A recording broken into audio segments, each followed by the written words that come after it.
Moussa demande à voir Allah. Allah dit: Et nous donnâmes à Moussa rendez-vous pendant 30 nuits, et nous les complétâmes par 10, de sorte que le délai fixé par son Seigneur s'acheva au bout de 40 nuits. Et Moussa dit à Haroun, son frère: Remplace-moi auprès de mon peuple, et agis en bien, et ne suis pas le sentier des corrupteurs. Et lorsque Moussa vint à notre rendez-vous, et que son Seigneur lui eut parlé, il dit: Ô Seigneur, montre-toi à moi pour que je te voie.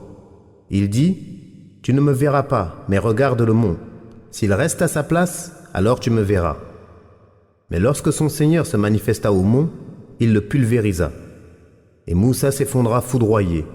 Lorsqu'il se réveilla, il dit: Gloire à toi je me repens, et je suis le premier des croyants. Et Allah dit: Ô Moussa, je t'ai choisi parmi tous les hommes pour recevoir mes messages et entendre ma parole.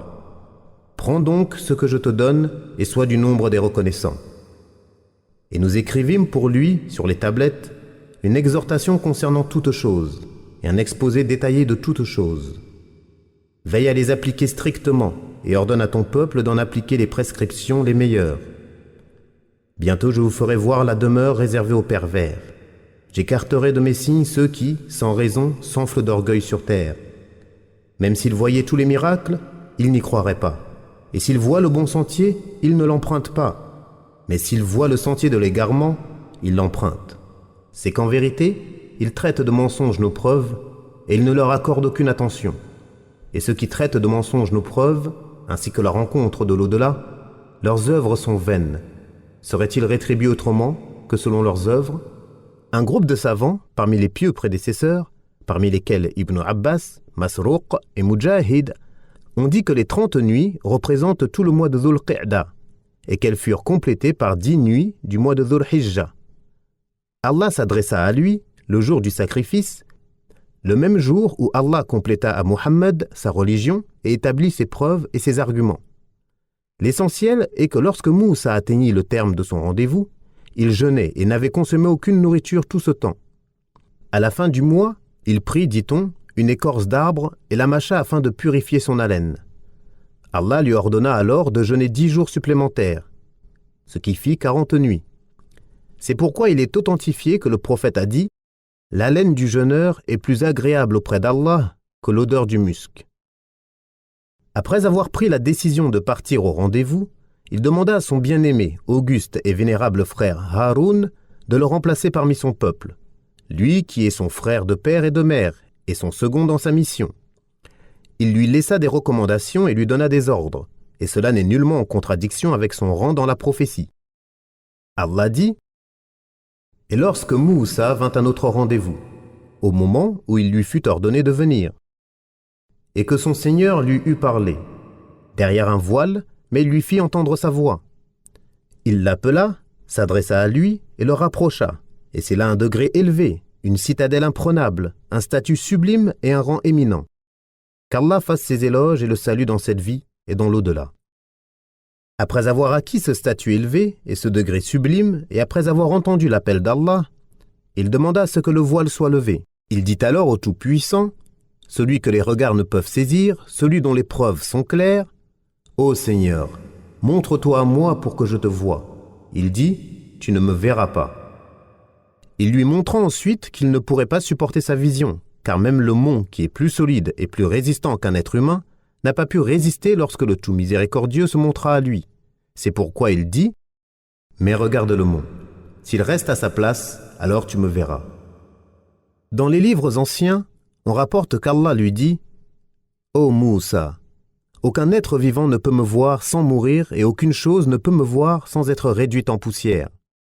Abu Moussa rapporte que le prophète a dit: Son voile est fait de lumière, et dans une autre version de feu.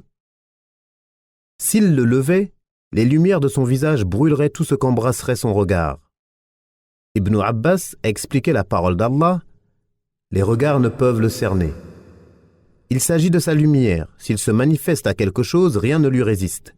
C'est pourquoi Allah dit: Mais lorsque son Seigneur se manifesta au mont, il le pulvérisa, et Moussa s'effondra, foudroyé.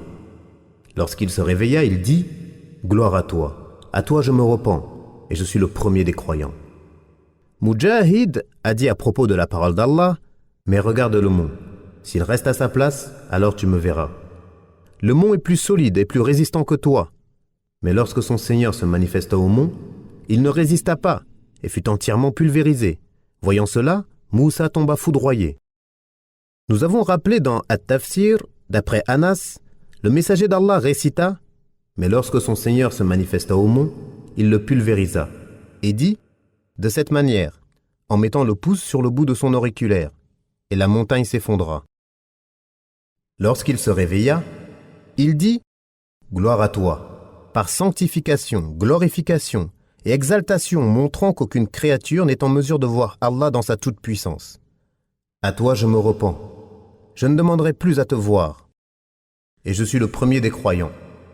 C'est-à-dire, le premier à croire qu'aucun être vivant ne te verra sans mourir et aucune chose sans être pulvérisée. Abu Sa'id al-Khudri rapporte dans le récit du Ansar qui gifla un juif pour avoir dit par celui qui a élu Moussa parmi les hommes, que le messager d'Allah a dit « Ne me préférez pas aux autres prophètes » et il dit « Ne me préférez pas à Moussa, car quand les gens seront foudroyés au jour de la résurrection, je serai le premier à me lever et je trouverai Moussa au pied du trône. Ainsi, je ne saurai pas s'il s'est levé avant moi ou s'il en a été préservé en raison du foudroiement qu'il vécut sur le mont. » Et cela est à comprendre dans le sens de la modestie et de l'humilité du prophète, ainsi que de l'interdiction de préférer un prophète à un autre par colère ou sectarisme. Ou plutôt, cela ne vous appartient pas, mais c'est Allah qui élève en degrés les uns au-dessus des autres, et cela ne peut être connu par la réflexion, mais uniquement par les textes. Quant à ceux qui disent que le prophète dit cela avant d'apprendre qu'il était meilleur que les autres, cela est contestable, car le hadith est rapporté par Abu Sa'id et Abu Huraira, qui n'est émigré que tardivement après la bataille de Hunayn. Donc, il est peu probable qu'il ne l'ait su qu'après cela, et Allah est plus savant. Nul doute que le prophète, Muhammad, est le meilleur des hommes et la meilleure des créatures. Allah dit, « Vous êtes la meilleure communauté qu'on ait fait surgir pour les hommes. » Et ils n'ont atteint ce rang qu'en raison de l'honneur de leur prophète, et il est rapporté authentiquement de très nombreuses voix que le prophète a dit « Je suis le maître des fils d'Adam au jour de la résurrection », sans aucune prétention. Puis il mentionna la position de gloire qui sera la sienne et que les premiers et derniers convoiteront, mais qui échappera aux prophètes et messagers, même aux prophètes doués de résolution, Nuh, Ibrahim, Moussa et Isa ibn Maryam. Sa parole, « Je serai le premier à me lever et je trouverai Moussa au pied du trône, ainsi je ne saurai pas s'il s'est levé avant moi ou s'il en a été préservé en raison du foudroiement qu'il vécut sur le mont, est une preuve du foudroiement qui saisira les créatures lors du rassemblement au jour de la résurrection, lorsque le Seigneur se manifestera à eux pour juger entre ses serviteurs et qu'ils tomberont foudroyés devant sa prestance, son immensité et sa majesté. Le premier à se relever sera Muhammad, le sceau des prophètes et l'élu du Seigneur des cieux et de la terre parmi l'ensemble des prophètes, et il trouvera Moussa au pied du trône.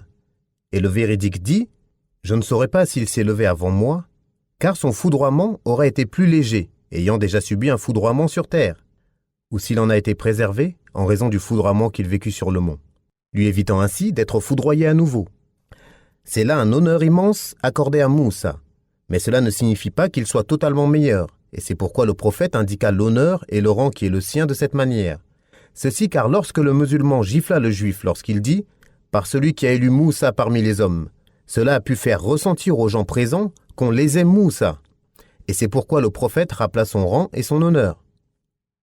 Allah dit, « Ô Moussa, je t'ai choisi parmi tous les hommes pour recevoir mes messages et entendre ma parole. » C'est-à-dire à cette époque. Pas avant, car Ibrahim est meilleur que lui, comme nous l'avons rappelé dans son récit, et pas après, car Mohammed est meilleur que d'eux, comme cela est apparu lors du voyage nocturne, où dans sa parole, « J'occuperai un rang que convoiteront toutes les créatures, même Ibrahim. » Puis Allah dit, « Prends donc ce que je te donne et sois du nombre des reconnaissants. » Autrement dit, prends les messages et paroles que je te donne sans en demander plus et sois reconnaissant pour cela. Allah dit, « Et nous écrivîmes pour lui sur les tablettes une exhortation concernant toutes choses et un exposé détaillé de toutes choses. Ces tablettes étaient faites de pierres précieuses et on rapporte qu'Allah écrivait la Torah de sa propre main. On y trouve des exhortations contre les péchés et le détail de tout ce dont les enfants d'Israël avaient besoin en matière de licite et d'illicite.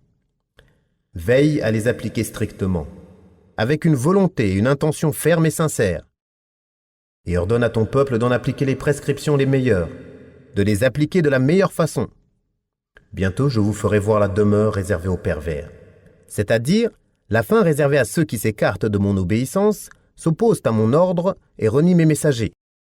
J'écarterai de mes signes, c'est-à-dire de leur compréhension, méditation et conception des significations que j'ai voulu leur donner et qu'elles impliquent, ceux qui sans raison s'enflent d'orgueil sur terre.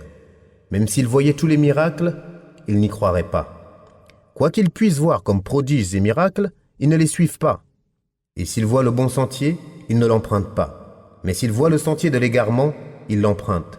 C'est qu'en vérité, ils traitent de mensonges nos preuves et ils ne leur accordent aucune attention. Nous les en avons détournés en raison de leur rejet de nos signes, leur insouciance, leur refus de les accepter, leur reniement de leur signification et le délaissement de la mise en pratique de ce qu'ils impliquent. Et ceux qui traitent de mensonges nos preuves, ainsi que la rencontre de l'au-delà, leurs œuvres sont vaines. Seraient-ils rétribués autrement que selon leurs œuvres ?